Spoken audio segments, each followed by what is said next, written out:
In this video, I'm going to be building the best team for 250,000 MT right now in NBA 2K25 My Team. So if you guys have around that much MT to spend on a squad, or you want to add players to your team that cost around this price tag, cards for maybe 30k, 40k, 50k, there's going to be a lot of those cards in this squad. But if you guys have around 250k MT and you guys want to build a team, this is a squad that I would build. And I think this squad is honestly amazing for this little amount of MT. Like, it doesn't really take much to get 250k. I feel like it's very accessible to a majority of the player base. So starting at the point guard position is going to be Pink Diamond Dyson Daniels. I mean, you get a card for 15k that is 6'7" at the point guard position, 6'11" wingspan, and is going to give you great defense, especially on the perimeter. 99 steal, 97 perimeter, 92 block, 90 interior defense is all really good for this Dyson Daniels card. I do like his jump shot as well. I think he's got a very solid jump shot. His sigs are nice as well with the Devin Booker dribble style, Devin Booker escape, and the Booker behind the back as well. So I mean, Dyson Daniels for 15k, you're not going to find much better value at the point guard position. And I think also with Pink Diamond Jabari Smith Jr., you're also not going to find much better value, because I think for his price, Jabari Smith Jr. might be the best card in this entire game for his price. He's 15k. He's a 6'11" shooting guard with a 7'3" wingspan and a great jump shot. Listen to that again, 6'11" at shooting guard with a 7'3" wingspan and an elite level jump shot. I mean, what else more do you want for this point in the game, to have that good of a jump shot at that tall at the shooting guard position, to also have the Kawhi Leonard behind the back, one of the best behind the backs in this game. The KD escape is a great escape. Devin Booker dribble style is really good. His fade is decent. He's not the best defensive card in this game, but the fact that he's 6'11" at shooting guard really helps his defensive ability, able to contest a lot of shots, able to block a lot of shots being that tall, at the shooting guard position. So for their price tags, I mean, these two cards are some of the best value cards in this entire game. And then also, Pink Diamond Beasley for his price might be one of the best cards in this game as well. He's sort of up in price right now. He's like 45k, but you're able to find this card normally, and I'm sure this weekend when the new season drops, you're probably going to be able to find this card for like 30k or below. 6'9" small forward, 7-foot wingspan, and you guys know Pink Diamond Beasley. He's got my favorite jump shot in this game. He's got a great fade. He's got good dribble sigs that could be better, but the main thing I like about that card, or I like about this card, is his snatchback animation. Creates a lot of separation, and I feel like if you're playing an opponent that doesn't really know how to guard it, it can be super effective, and you can get so many wide open threes off that snatchback move, and then you're going to be able to green every single shot, because I feel like it's the best jump shot in this game if you're wide open and even contested. But if you're wide open with Michael Beasley, honestly, like when I miss with Beasley, I'm like, dude, how did that happen? Like, that's 100% on me, because you should not miss with this Pink Diamond Beasley card. That's how good of a jump shot he has. So for 45k, he's going to be an amazing offensive card for our starting lineup. He's going to run the show on the starting unit. Now at the power forward position is going to be Galaxy Opal Dino Raja. I think Dino is a beast at power forward. I would go with Miles Turner if we had a little bit more MT to spend, but Miles Turner is like 55k, where Dino Raja is only like 25 to 30k. He's actually gone down quite a bit in price. 6'11" at power forward, 7'3" wingspan, and this card does it all. I mean, he just plays good defense for you.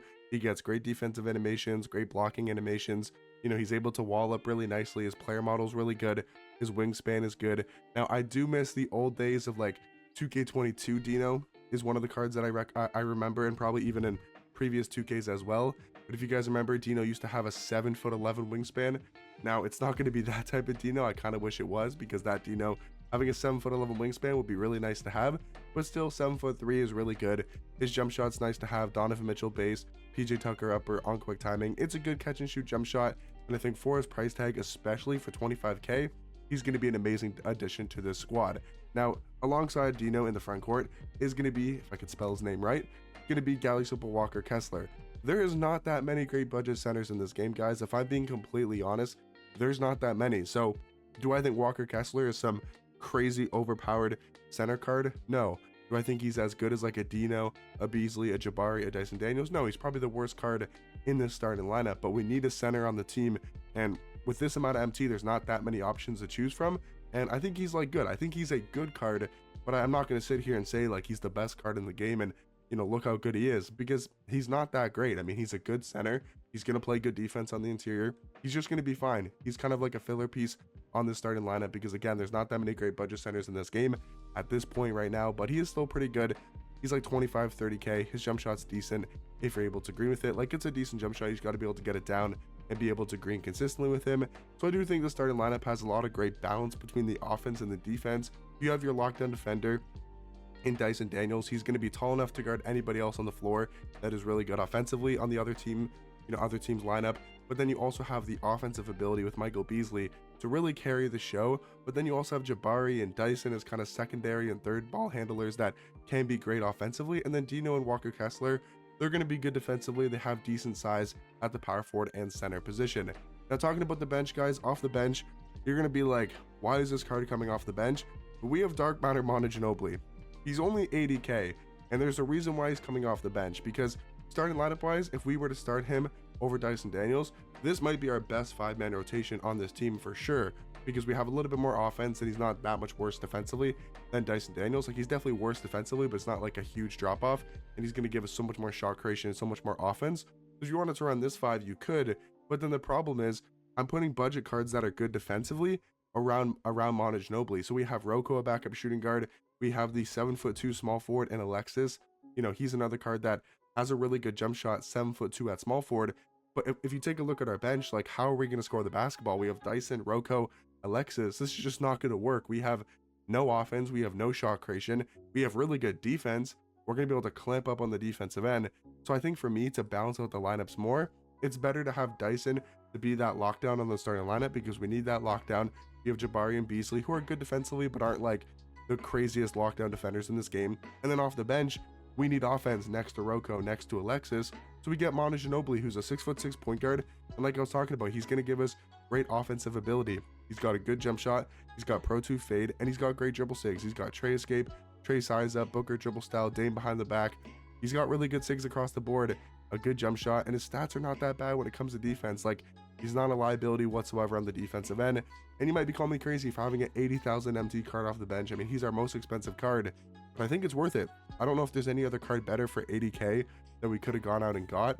Like, again, there's Draymond Green for 100k. There's Dominique Wilkins for like a little bit less, I think, than Draymond.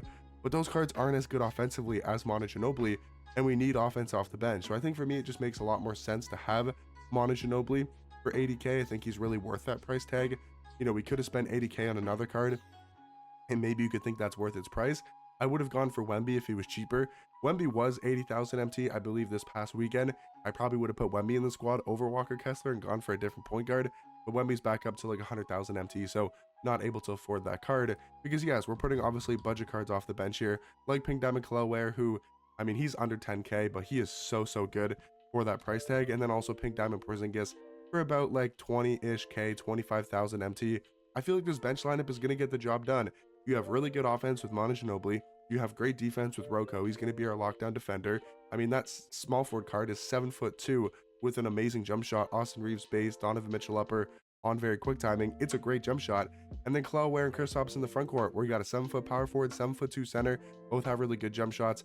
I think they're going to be able to get the job done. But let me know what you guys think about the squad down below. I think this team is honestly very good for its price. It's only 250k, but I think this is a squad that you can take online, and if you're good enough with these cards, you can compete against some of the best cards in this game. Let me know what you guys think down below, and I'll catch you guys in the next one. Peace.